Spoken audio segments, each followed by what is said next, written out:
Welcome to Connect with Quran and Sunnah. 3 کہانیاں 3 سبق۔ کہانی نمبر 1۔ ایک مرتبہ گاؤں والے بارش کی دعا کے لیے اکٹھے ہوئے تو ایک بچہ چھتری لے کر آیا۔ یہ ہے ایمان۔ کہانی نمبر 2۔ بچے کو کھلاتے ہوئے جب ہم ہوا میں اچھالتے ہیں تو بچہ ہنستا ہے کیونکہ اسے پتہ ہے کہ اچھالنے والا گرنے نہیں دے گا۔ یہ ہے یقین۔ کہانی نمبر 3۔ ہم کو خبر نہیں ہوتی کہ ہم صبح زندہ اٹھیں گے کہ نہیں، مگر پھر بھی رات کو سوتے وقت الارم لگا دیتے ہیں۔ یہ ہے امید۔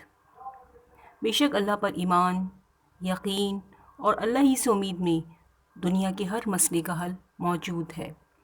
وما علینا الا البلاغ۔